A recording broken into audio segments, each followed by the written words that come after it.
여러분 안녕하십니까? 박상규입니다. 1970년대 새마을 운동을 21세기 청년들과 연계해서 새로운 차원으로 발전시키려는 윤석열 대통령의 구상이 구체화하고 있습니다. 박정희표 새마을 운동의 어제와 오늘, 그리고 발전 방향을 짚어보겠습니다. 서민들의 피를 빠는 악질, 불법 사금융을 반드시 뿌리 뽑으라고 윤 대통령이 강력하게 지시했습니다. 강화되는 처벌과 청년들을 울린다는 대리입금의 실체도 버텨보겠습니다. 김현주 시사평론가, 최진영 변호사와 함께 얘기 나누겠습니다. 어서 오십시오. 네, 안녕하십니까? 안녕하세요. 네. 2023 전국 새마을 지도자 대회가 11월 12일 윤석열 대통령이 2년 연속 참석한 가운데 경기도 일산에서 열렸습니다. 보통 새마을 지도자 대회 하면 나이가 좀 지긋한 농촌 어르신들이 모이겠지 생각하실 텐데 이날 풍경은 사뭇 달랐습니다. 영상으로 보겠습니다.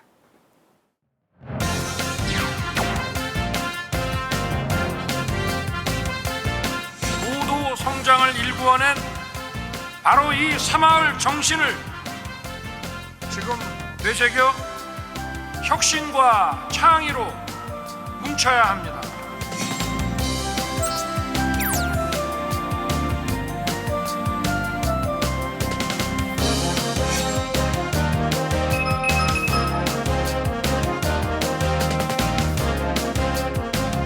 박 대통령께서는 새마을 운동의 열이 절대로 식어서는 안 된다고 말하고, 그러기 위해서는 새마을 운동에 참가하는 사람들의 소득이 늘어야 하고, 따라서 새마을 운동의 역점은 소득 증대에 두어야 한다고 강조했습니다.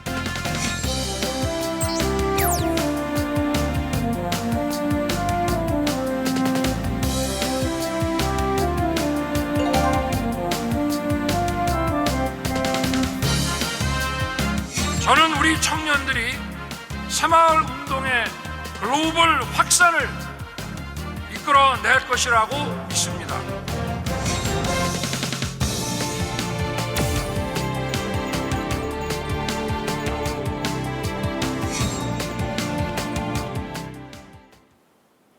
네, 보신 대로 사이사이에 청년들의 모습이 보이죠. 이날 행사의 하이라이트는 이른바 청년의 약속 선포식이었습니다. 그 모습, 현장 모습으로 보겠습니다.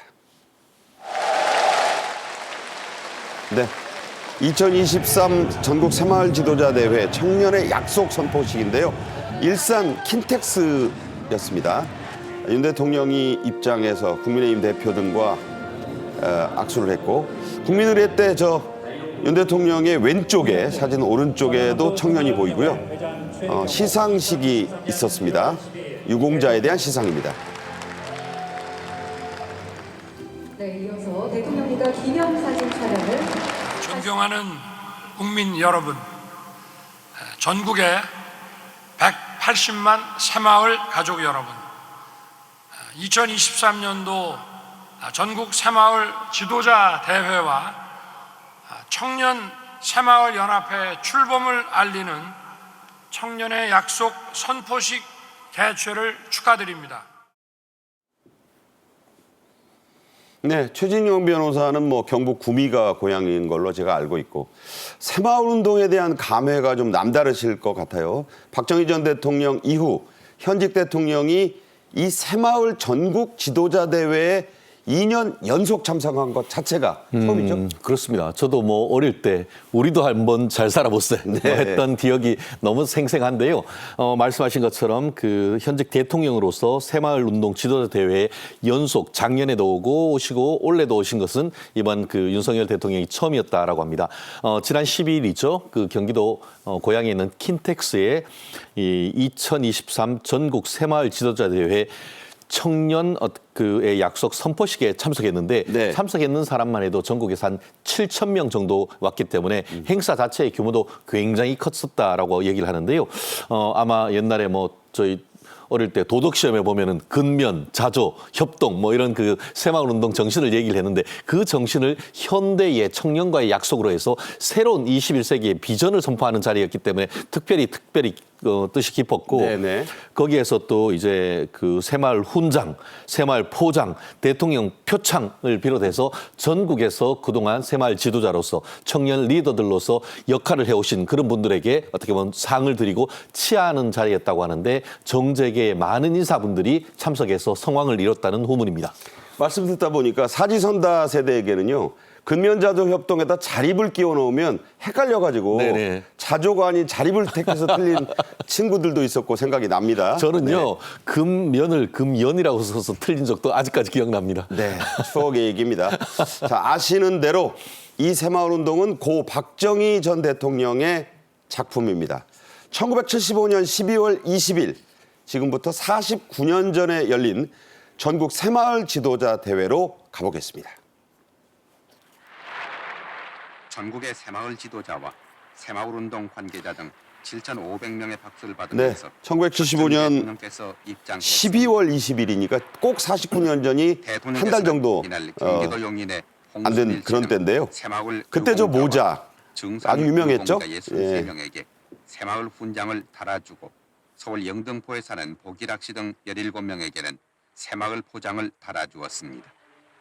새마을 운동은 실천과 행동이 따르는 행동 철학이라고 말하고 지난 5년 동안의 성과는 역경에 도전한 우리의 승리이며 그동안 특히 농촌의 모습이 많이 달라졌는데 새마을 운동으로 해서 농가 소득이 도시 근로자의 소득을 앞질렀고 국력은 배로 늘어났다고 강조했습니다. 전국 새마을운동장 지도자 대회가 운동 지도자 대회가 처음 시작된 게 저 영상이 나오기 꼭 2년 전인 1973년이었습니다. 그렇죠. 1973년부터 상당히 그 새마을운동이 시작한 이래로 좀 분수령이라고 할까요? 그런 시작이 되었는데요. 1973년에 환경 개선 우수 마을을 첫 시상하는가 하면 이 지도자들도 이 대회에 참가를 했습니다. 1973년 첫 대회가 개최되자 이 새마을운동에 앞장섰던 지도자들이 노고를 치하받고 격려받는 그런 계기로 삼기도 했었고요. 또 우수 마을을 선정해서 마을 환경 개선에 필요했던 그 자재, 당시 1970년대에 뭐 여러 대량 생산이 이루어졌기 때문에 시멘트나 철근 이런 것들을 우선적으로 공급하는 인센티브를 주기도 했었습니다. 슬레이트 그때 또 등장했죠. 그렇죠. 초과 지붕이 그때까지만 해도 많았었는데 네. 그걸 슬레이트 지붕으로 지붕 개선 사업을 했었죠. 지금 현재는 그 소외계층을 위한 봉사활동, 화합을 도모하는 이런 식으로 이제 조금 그 운동의 성격이 변모되기는 했었습니다만 네. 정말 새마을운동 정신이라고 하는 것은 우리나라를 정말 저개발 국가에서 지금 오늘날의 선진국가로 일으켜 세운 가장 결정적 계기다. 그렇게 이제 생각이 되고 이 모든 것이 박정희 전 대통령이라는 그 걸출한 지도자의 그 뇌리에서부터 시작되었다는 점이 큰 의미가 있을 것으로 보입니다. 그 환경 개선 사업을 많이 했죠. 초가지붕 흑담 많이 고쳤고 또 경제 개발에 따라서 시멘트, 슬레이트, 철근 같은 것들이 대량으로 공급되는 시기였기 때문에 네. 마을 간 경쟁에 따라서 우수 마을로 선정되자. 이렇게 좀 정신개조 운동이라고 할까요? 이런 것들도 함께 일어났고 그래서 그간에 뭐 1000년 이상 우리 농촌 하면 변모가 없었던 것이 사극에 나오는 그 모습이었죠. 그렇죠. 불과 3, 4년 만에 상전벽해다 해도 지나치지 않을 정도의 많은 변모들이 있었습니다. 그래서 이제 그 마을 앞길까지 자동차가 들어올 수 있는 네. 그 신장로라고 할까요? 이런 트랙터 것들. 다니고요. 그렇죠. 네. 그리고 뭐 지붕 개선 사업, 돌담 이런 거 많이 이제 개선을 했고 또 산림 녹화 사업도 했잖아요. 그렇죠. 그래서 뒷산이 이제 민둥산이었는데 그거를 푸르게 바꾸는 그런 운동. 그러니까 일제가 벗겨간 송진 때문에 헐벗었던 산이 푸르게 보냈죠. 녹화 사업이라고 할 수 네. 있죠. 이렇게 바뀐 모습들을 실제로 국민들과 함께 공유하는 그러니까 뭐 일간지 같은 데다가 우리가 이제 새마을 운동으로 인해서 이렇게 변화되었다는 모습도 이제 게재되는 등 해서 굉장히 동기부여를 하는 그러니까 여러 가지 면으로 볼 때 하나의 프로젝트로서 봤을 때도 네. 물질뿐만 아니라 정신운동까지도 함께하면서 이것을 국민들이 공유할 수 있도록 했다는 점에서 정말 그 굉장한 그 전 세계에 지금까지도 많은 국가에서 추종할 만한 네. 그런 운동이 아니었나라는 생각이 듭니다. 네. 자, 윤석열 대통령은 올해 2023년에 청년 새마을 지도자들에게 고도 성장의 새마을 정신을 오늘의 되새기자, 되살리자 이런 말을 했습니다. 직접 들어보겠습니다. 우리는 과거의 비약적 성장을 다시 이루어내야 합니다.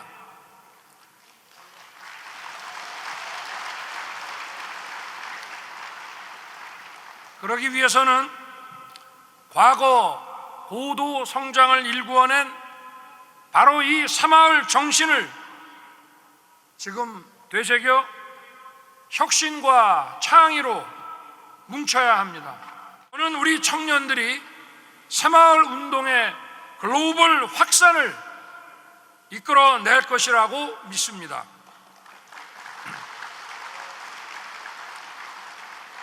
새마을 운동에 뛰어든 우리 청년들이 글로벌 연대를 더욱 튼튼하게 해줄 것입니다. 지금의 2030 세대들에게 이 새마을 운동을 같이 했던 그 분들은 할아버지 혹은 돌아가신 증조 할아버지 할머니들이거든요. 그런데 윤 대통령이 이 반세기 전의 새마을 운동을 현재의 발전 모델로 또 미래 모델로 제시한 이유 어디에 있다고 보십니까? 그렇습니다. 아까 뭐 지분 개량 뭐 얘기했는데 저희 학창 시절에는 머리 깎고 오면 지분 개량하고 왔다 뭐 그렇게 했던 정도가 네, 있었지 네. 않습니까? 그만큼 우리 삶에 끼친 영향이 굉장히 컸었는데요.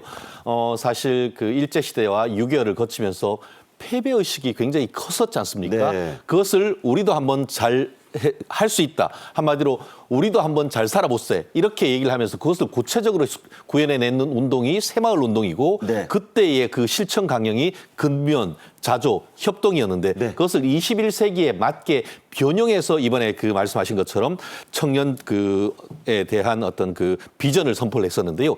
이번 그 청년 비전도 또한 그 세 가지를 변형했는 것으로서 크게 공동체를 위한 상생과 통일 그리고 또 아름다운 지구를 위한 실천과 행동 네. 그리고 지속 가능한 발전을 위한 연대와 협력 이 세 가지 키워드도 결국 1972년에 이 박정희 전 대통령이 지금 만들어 운동으로 일구어낸 이 새마을 운동의 정신을 21세기적으로 이제 그 업그레이드된 버전 아니겠습니까? 결국 지금 우리나라가 이제 산업화를 이루고 민주화를 이루고 나아가 이제 선진화를 하는 이 시점에서 산업화 때 얘기했던 그 철학이 21세기적으로 그 선진화 나아가서 글로벌화 되게 하는 화두로서 끌어가는데 네. 이번 행사가 상당히 큰 의미가 있었던 것이 아닌가 생각합니다. 네, 최 변호사 말씀처럼 윤 대통령은 박정희 전 대통령의 새마을운동 때 트레이드마크 우리도 한번 잘 살아보세요와 하면 된다는 구호를 다시 한번 강조했는데요. 역시 직접 들어보시죠. 새마을운동 회원 여러분, 대한민국의 그동안의 눈부신 성장과 번영은 우리도 한번 잘 살아보세라는 국민들의 의지와 하면 된다는 신념이 있었기에 가능했습니다. 그리고 이러한 의지와 신념을 이끌어준 위대한 지도자도 있었습니다. 네, 이 위대한 지도자 바로 박정희 전 대통령을 윤 대통령이 지금 지적하고 있는 건데요. 윤 대통령은 평소 강조해온 이 박정희표 구호 2개를 이번에도 이 대회사에서 얘기했습니다. 다시 한번 정리하면 그동안 대한민국의 눈부신 성장과 번영은 우리도 한번 잘 살아보세라는 국민들의 의지와 하면 된다는 신념이 있기에 가능했다. 이 모든 것을 가능케 한 것은 한 위대한 지도자 덕분이다. 자, 이런 발언을 지금 박근혜 전 대통령 만남 이후에도 지금 계속 강조해 오고 있거든요. 하나의 어떤 맥락이 있는 발언이라고 봐야겠죠? 그렇죠. 지금 사실 우리나라뿐만 아니라 글로벌 그 어려움이 있지 않습니까? 특히 우리나라의 경우는 수출로 먹고 사는 나라임에도 불구하고 4분기 들어서 수출이 이제 증가세로 돌아섰다고는 하지만 네. 굉장히 그 수출이 침체되고 또 국내적으로는 경제적으로 그 인플레이션 문제가 심각하기 때문에 국내외에 이렇게 녹록지 않은 이런 상황을 좀 네. 돌파해보자라는 의미에서 박정희 모델을 아주 심도 있게 검토해서 이것을 되살려서 지금 초고령화 사회에다가 초저출산 국가 아니겠습니까? 그렇죠. 그 청년들이 전화를 많이 왔기 때문에 이 청년들이 과거 우리가 이렇게 맨 땅에서도 이런 기적을 이뤄냈는데 지금 한번 제도약을 한번 해보자라는 의미에서 국가 산업 기반을 10년 만에 이뤄냈다는 이 불가능을 가능케 한 이 그러니까 과거. 박정희 전 대통령 때 자료를 다 찾아봤다죠? 그렇습니다. 그렇게 해서 새마을 운동을 심도 깊게 검토를 했다는 거예요. 그렇게 해서 물론 그때와 지금은 환경이 다르긴 합니다. 1980년대 뭐 신자유주의적 물결이 일었을 때와 지금은 초발전된 이런 상황이기 때문에 같이 적용할 수는 없겠습니다만 예. 하면 된다는 이 불굴의 정신 이거 하나 가지고는 못할 게 없다는 네. 이런 것을 이제 다 함께 특히 청년들에게 좀 심어줌으로써 앞으로 우리 미래에 도약하는 기회로 삼자 이런 것을 좀 촉구하고 강조한 것이 아닌가 생각이 됩니다. 네, 자막에서 보셨듯이 윤 대통령은 올 들어서만 각종 참모회의에서 박정희 대통령의 사례, 박정희 대통령의 발언을 적어도 10번 넘게 언급을 해왔다고 대통령실이 전하고 있습니다. 자, 이날 행사장에는요, 추억의 새마을운동 노래가 계속 흘러나왔습니다. 저희도 여기서 한번 듣고 가겠습니다. 어린이들이 부르는 새마을 노래를 들어보시겠습니다. 새우종이 울렸네 새 아침이 밝았네 너도 나도 일어나 새마을을 가꾸세 살기 좋은 내 마을 우리 힘으로 만들세. 네, 참 유명한 가사입니다. 초가집도 없애고 마을길도 넓히고.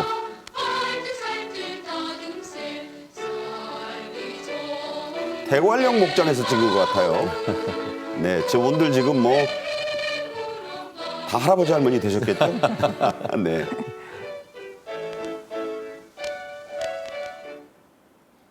네, 지금도 마을 어귀에 가면 저 빛바랜 이 새마을 클로버 있는 그 하얀 그 돌 기둥 서 있는 것을 발견하실 수가 있습니다. 이 노래는요, 박정희 전 대통령이 직접 작사 작곡했고 서울대학교 음악대학 작곡과를 졸업한 둘째 딸 박근령 씨에게 받아 적게 했다는 일화로 유명한데 실제로 근령 씨가 방송에서 그 일화를 밝힌 바가 있어요. 그렇습니다. 사실 오늘 방송이 저한테도 좀 특별한 게 마침 오늘이 그 박정희 전 대통령 탄신 106주년 기념일입니다. 106주년. 106주년. 그래서 네. 사실 저도 오늘 제 고향 구미에 한번 내려가려고 했었는데 마침 오늘 아이템이 딱 이 그 새마을이고 해서 이거 뭐 오늘 방송 꼭 해야겠다 이런 생각을 했는데요.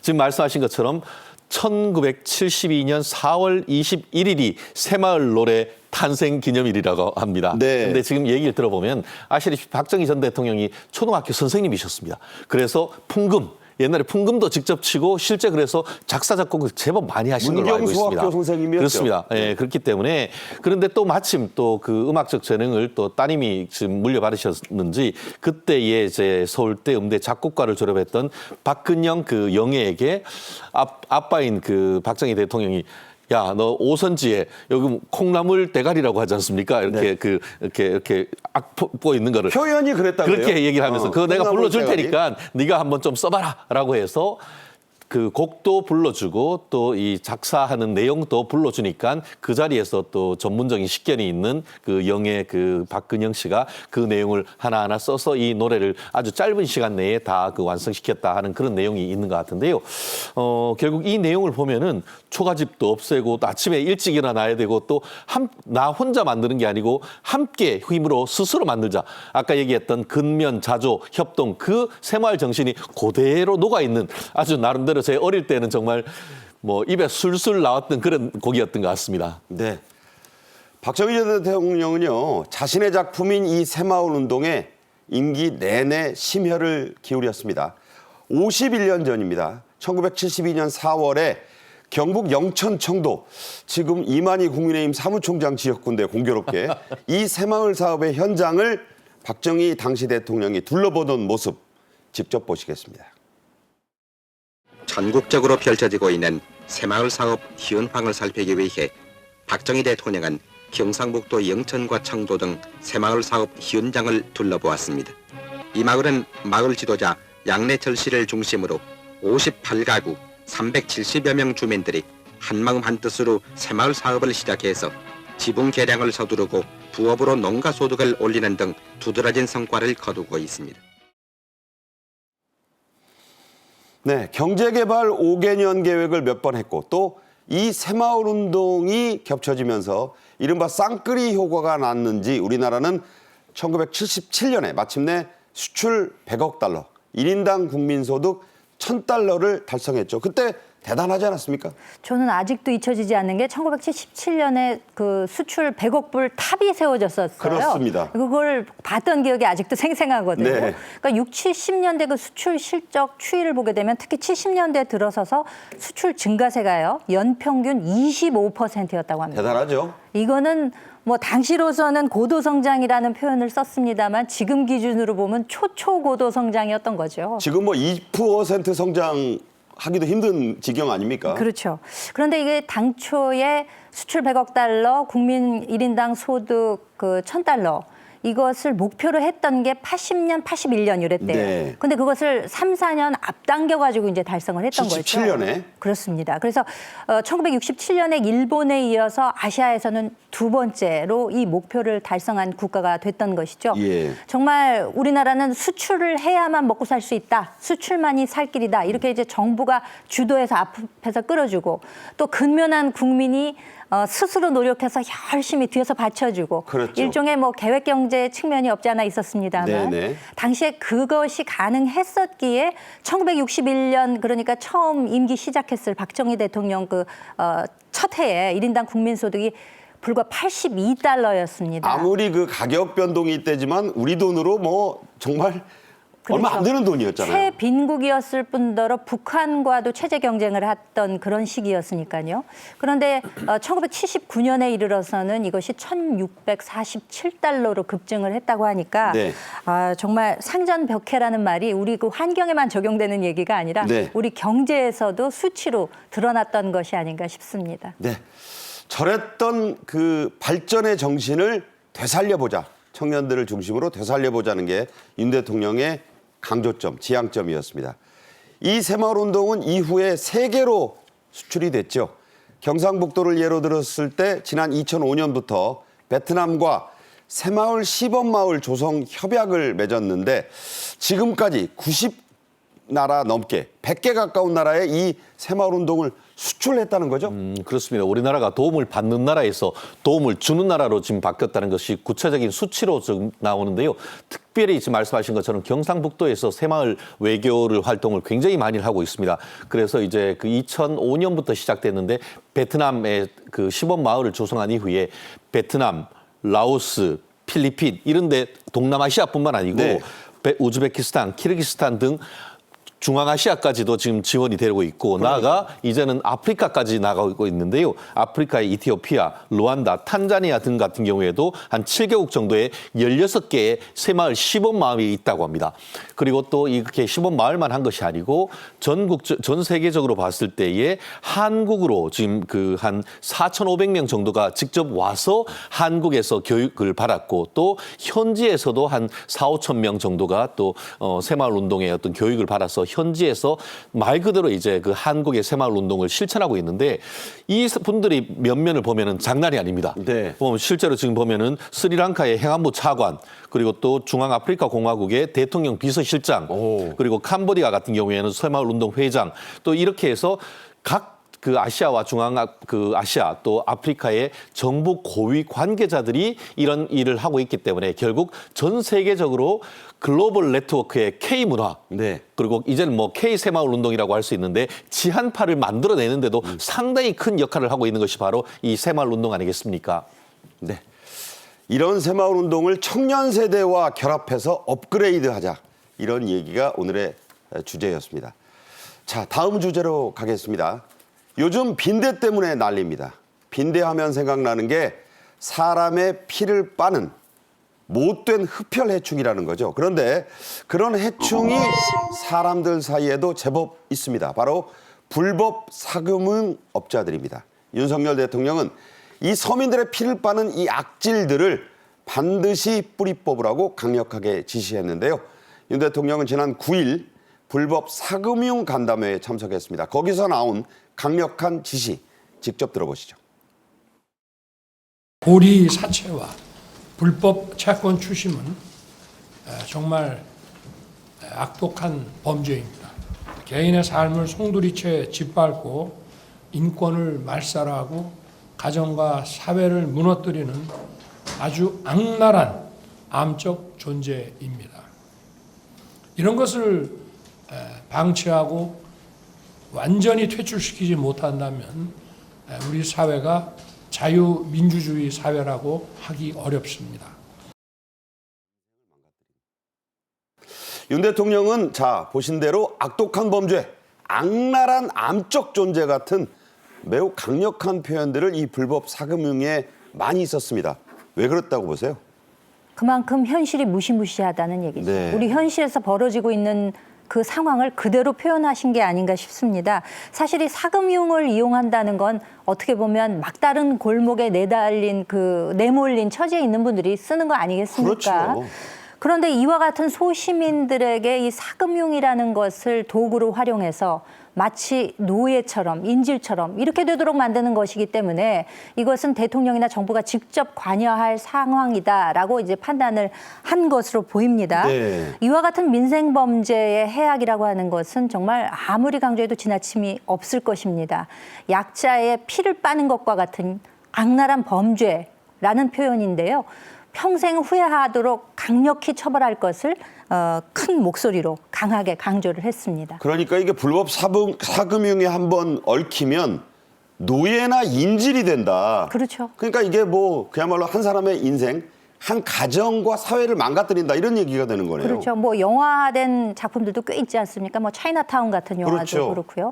실제로 그 사금융을 썼다는 이유만으로 인해서 얼마나 삶이 피폐해지고 나중에 가서는 극단적 선택까지도 내몰 수 있는 그러니까요. 이런 상황이기 때문에 정부에서 아주 강하게 어필을 한 것으로 보입니다.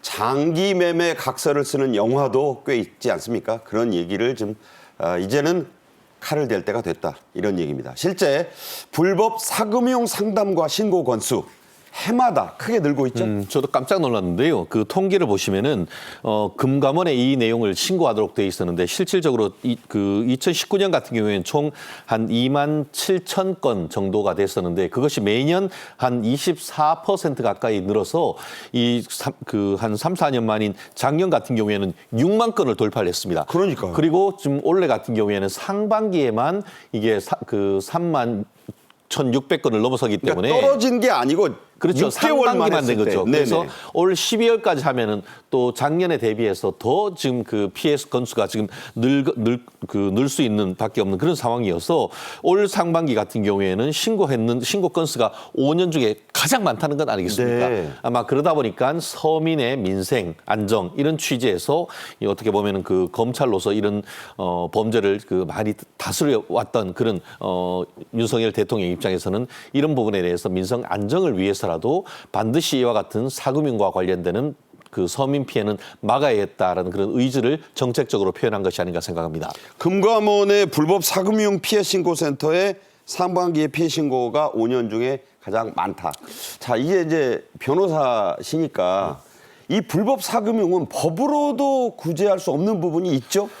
사실 그 금리가 너무 높으면 그게 폭리기 때문에 부당이득죄로까지 지금 처벌할 수 있는 형법적 근거가 있습니다. 그렇지만 부당이득죄로 처벌을 하려고 하면 그 수위가 굉장히 높아야 되는데 그 언저리 비슷하게 하면은 민사적으로는 뭐 그 부당이득으로 해서 취소시키거나 하는 건 변론으로 형사적으로 처벌하기가 쉽지 않다 보니까 그런 입법적 공백을 이용하는 겁니다. 다만 돈을 보면은 신고하지 않고 이제 계속 그와 같은 대부업을 할 경우에는 네. 불법 대부로서 대부업법 위반으로 처벌될 수 있다는 것은 잘 아시면서 이와 같은 일을 해야 된다고 봅니다. 네. 특히 문제는요. 금융이라든가 이런 그 신용에 대해서 아직은 생각이 좀 부족한, 지식도 딸리는 그런 청소년들입니다. 윤 대통령은 요즘 청소년들 사이에 유행한다는 소위 대리 입금을 거론했습니다. 직접 들어보겠습니다. 팬카페나 게임 커뮤니티에서 대리 입금이라는 허울 좋은 이름으로 10만 원의 소액을 빌려주고 수고비, 지각비라는 갖은 명목으로 연 5,000% 이상의 높은 이자를 요구하며 협박, 폭행 이런 불법을 일삼고 있습니다. 제가 이 기사를 정리하면서 500%겠지 했어요. 근데 5,000%입니다. 자, 이자가 5,000%다. 상상이 잘 안 될 텐데 용어도 참 교묘합니다.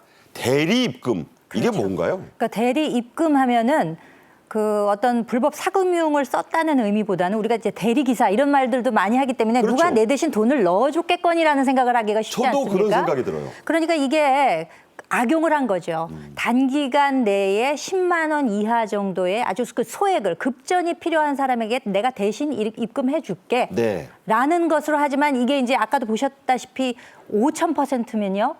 50배란 얘기 아니겠습니까? 그렇죠. 50배요. 그러니까 이게 주로 이용하는 계층이 청소년들이 뭐 게임 아이템 구매하고 그러면 급하게 돈이 몇만 원 필요할 수가 그럴 있잖아요. 수도 있죠. 부모님한테 손 벌릴 수는 없고 이런 상황 뭐 팬카페에서 뭐 아이템 굿즈 같은 거 구매를 하고 싶다. 이럴 때 그거를 악용해가지고 돈을 대리 입금해준다라고 해놓고 연 이율로 따져보면 이게 1,000%가 넘어가는 이와 같은 뭐 폭리라는 말도 어울리지 않을 정도의 이런 그 범죄에 가까운 수익을 올리는 이런 사람들이 있다는 거예요.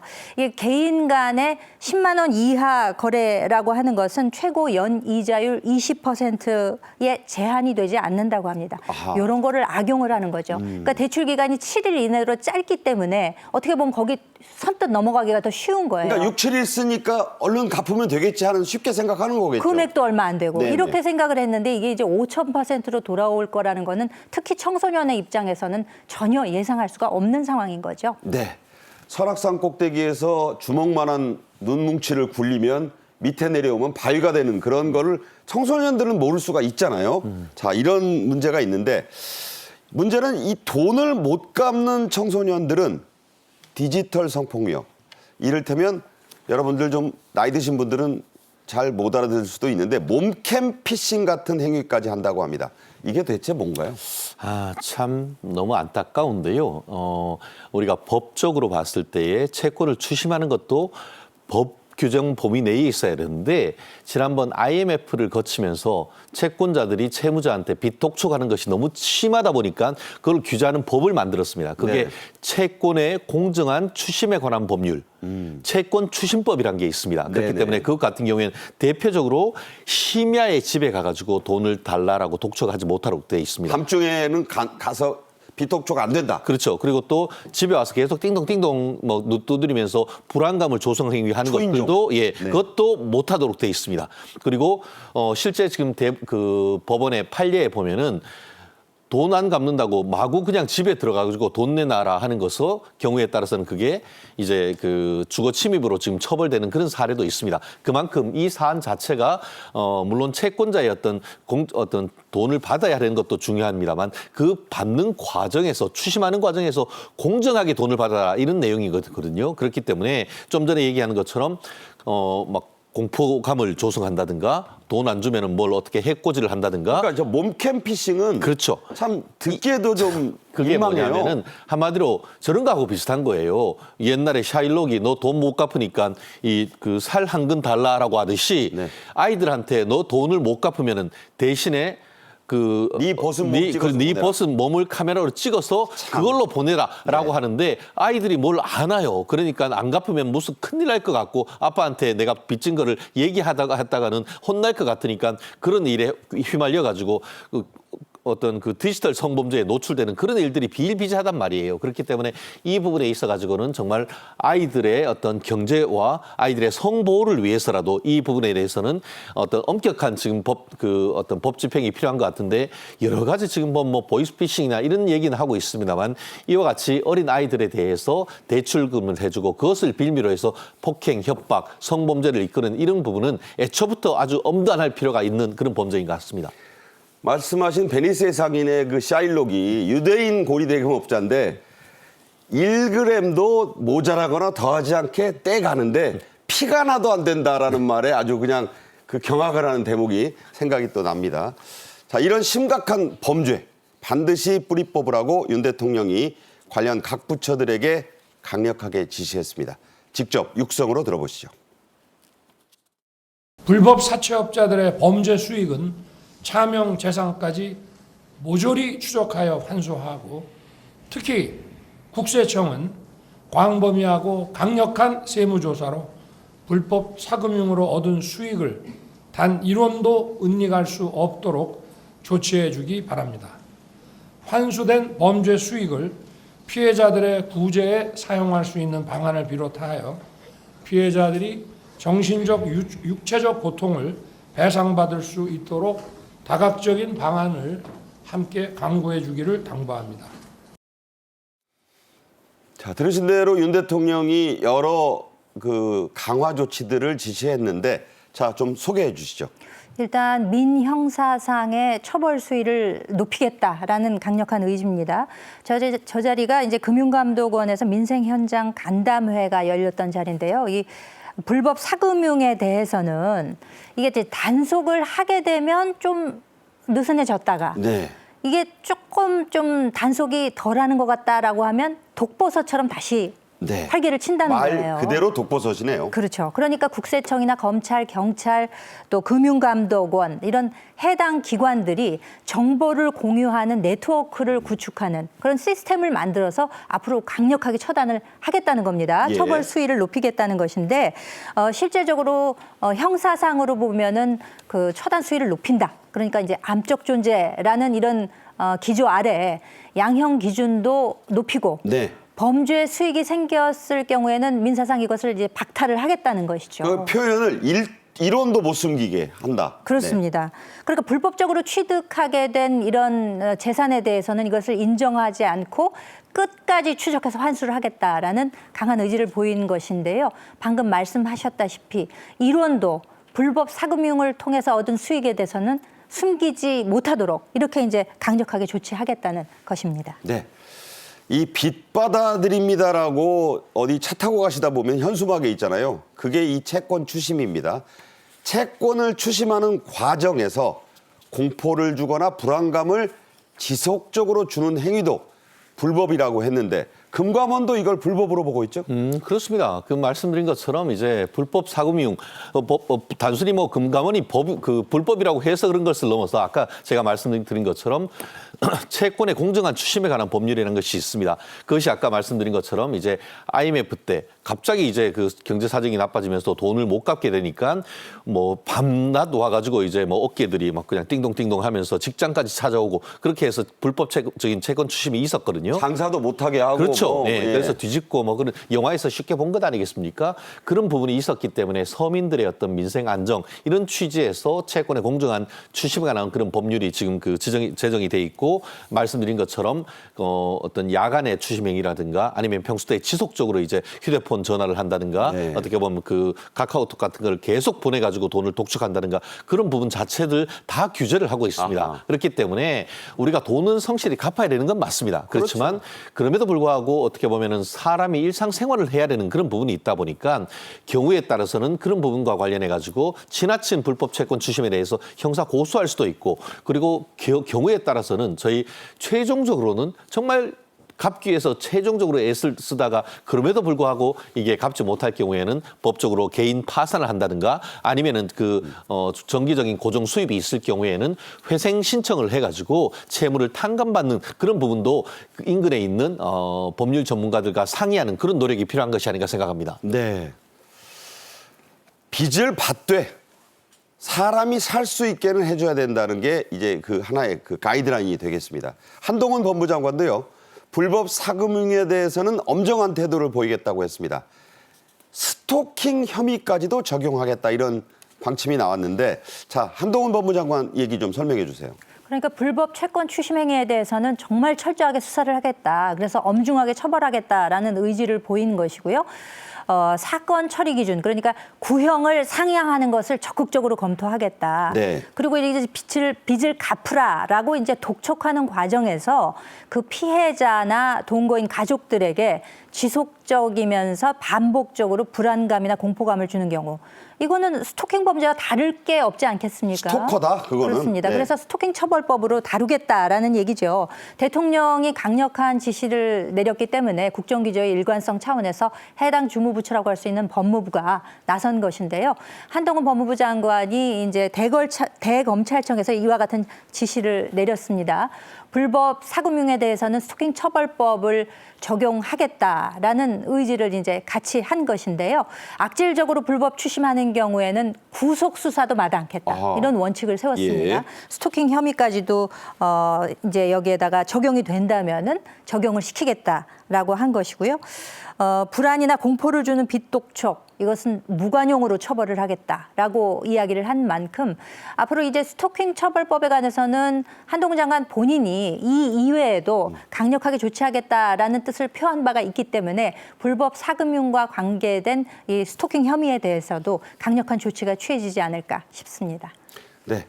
전문가들은 이 불법 사금융을 강력하게 단속하기 앞서서, 이것도 중요하지만 법정 최고금리인 20%부터 이걸 좀 다시 좀 손을 봐야 된다, 이런 의견도 내고 있는데, 이게 왜 중요합니까? 그렇습니다. 우리가 이자를 규제하는 법이 있습니다. 그게 이자 제한법입니다. 네. 이자 제한법 같은 경우에 예전에 우리나라 아까 보니까 뭐 매년 뭐 20%씩 막 이렇게 성장할 때는 사실 이자가 높다 하더라도 뭐 그만큼 성장하니까 괜찮았죠. 네. 그때 이자 제한법 같은 경우에는 연 받을 수 있는 게 최대 66%까지 받도록 돼 있은 그것도 그런 데 많아요. 있습니다. 어마어마한 거죠. 네. 그런데 지금 어떻습니까? 연 성장률이 뭐 0% 가까워진다라고 하는 상황 속에서 지금 현재의 이자 제한법의 법적 상한이 20%입니다. 네. 우리가 이 그 금융 기관에 그 어떻게 보면 그냥 맡겨 놓으면은 연 이자 2~3%? 얼마 전에는 1~2%도 안 됐고 그러니까요. 실질적으로 마이너스였는데 이 이자 제한법에 따르는 법정 최고 이자 20%도 너무 높은 것이 아닌가 하는 그런 지금 비판이 상당히 있는 것이죠. 예. 그러다 보니까 이 이자를 한 2% 정도 낮춰서 연 18% 정도까지는 낮춰야 되는 것이 아닌가 하는 그런 지금 논의가 지금 진행 중에 있습니다. 아마 이렇게 될 경우에는 전체적으로 봤을 때에 그 2021년 말 기준으로 했을 때에 대출 받고 있는 분들 그 중에 대략 한 80만 명 정도가 어떻게 보면 이자의 어떤 그 감소 혜택을 본다, 이런 그 통계가 있는 것 같은데요. 결국 그 경제 성장률이라든가 이런 부분을 고려를 해서 전문가들이 이 이자 제한법의 상한을 조금 더 조정하는 것도 지금으로서는 어떻게 보면 필요한 부분이 점점 높아지고 있는 상황인 것 같습니다. 국회가 일 안 한다는 건 어제 오늘 얘기는 아닙니다만 3년 전에 국회에 이미 상정이 됐던 법안이 요즘 다시 주목받고 있습니다. 이게 뭐냐? 불법 사금융에는 이자 6%만 유효하다는 건데, 자, 이거 왜 아직도 법이 안 됐어요? 그러니까 개정안이 이제 잠자고 있는 거죠. 해당 상임위에서. 먼지가 쌓여가네요. 그래서 먼지가 많이 쌓였을 것 같습니다. 이게 바로 이런 게 이제 민생 법안이고 빨리빨리 처리를 해줘야 되는 법안임에도 불구하고, 특히 이게 야당에서는 뭐 지금 보세요. 노란봉투법이라든지 방송3법, 그리고 뭐 이미 거부권이 행사됐습니다만 뭐 양국관리법, 네. 이런 정쟁 요소들이 있는 법안만 그냥 주도해서 그냥 밀어붙이지 않습니까? 네. 진짜 처리해야 될 법안들, 이런 것들 빨리빨리 처리를 해야 되는데, 이와 같은 개정안이 발의가 됐음에도 불구하고 3년 동안 법안 소위도 통과를 못하고 있다는 이 현실, 정말 안타깝고, 그러니까 21대 국회가 과연 무엇을 했는가, 네. 법안 통과율만 보더라도 너무 그 실적이 저조하기 때문에 앞으로는 국민들께서 이제 뭐 총선도 얼마 남지 않았습니다만 이와 같이 일할 수 있는 국회를 만들 수 있도록 좀 바른 선택을 좀 하시는 게 좋지 않을까라는 생각도 들고요. 계약서 없는 대부 계약일 경우에는 서명을 안 하게 되면 원금 계약조차도 무효가 된다는 이런 내용도 포함이 되어 있다고 네. 하니까 연 이율 6% 초과 이자분에 대해서는 돌려받을 수 있다는 것까지를 포함해서 이런 민생 법안 처리 빨리빨리 이루어져야 되지 않을까 싶습니다. 네. 그런가 하면 이 시중은행들의 이자 장사, 뭐 이걸 이렇게까지 표현하느냐 하겠지만 규모가 엄청납니다. 이게 그야말로 돈잔치를 하고 있다는 거죠. 저도 깜짝 놀랐는데요. 올 상반기 전체 은행권 그 이익이 삼성전자, LG전자, 그리고 현대자동차 3사의 글로벌 수익보다 더 많다고 합니다. 네. 그래서 실질적으로 지금 올 상반기에만 이자 수익이 거의 30조나 된다라고 하는데요. 통계를 봤더니만 실제로 지금 2021년에는 46억, 2022년에는 56조, 그리고 또 올해 같은 경우에는 60조나 된다라고 하니까 야, 무슨 혁신으로 한 것이 아니고 글로벌 경쟁으로 한 것이 아니고 이자 장사로만 그렇게 벌었다라고 한다고 하면은 이건 뭔가 구조적인 문제가 있지 않는가 의심하지 않을 수 없는 것 같습니다. 네. 오늘 순서를 마감하는 것은요. 추경호 경제부총리의 지난 12일 모 방송 인터뷰로 하겠습니다. 한번 들어보시죠. 네, 이렇게 얘기했습니다. 국민 입장에서 우리는 금리 인상으로 이렇게 고통받는데 한쪽에선 이자 수익으로 잔치를 하고 있느냐는 것이다. 그런데도 은행들 임금 올리고 고연봉으로 더 올려달라고 때로는 투쟁도 하는 양상이 국민들은 굉장히 비판적이고 저 세 글자 중요합니다. 고깝다. 어떨 때 쓰는 말입니까 이게? 그러니까 이제 그들만의 리그라는 거죠. 지금 그 서민들은 얼마나 고금리에 힘든데 그와 상관없이 자기네들끼리만의 잔치를 하고 있다면 이거 반드시 개선돼야 되는 것이 아닌가라는 점을 강조한 것으로 보입니다. 네. 자, 경제부총리가 은행들 보고 국민들이 고깝게 생각한다고 했습니다. 고깝다는 말은 아주 마뜩지 않고 불편하다는 건데 계속 그렇게 가면 철퇴를 내리겠다는 얘기겠죠. 김현주 시사평론가, 최진영 변호사와 함께 말씀 나눴습니다. 고맙습니다. 감사합니다. 네. 정책인 이슈가 준비한 오늘의 소식은 여기까지입니다. 시청해 주신 여러분 오늘도 감사합니다.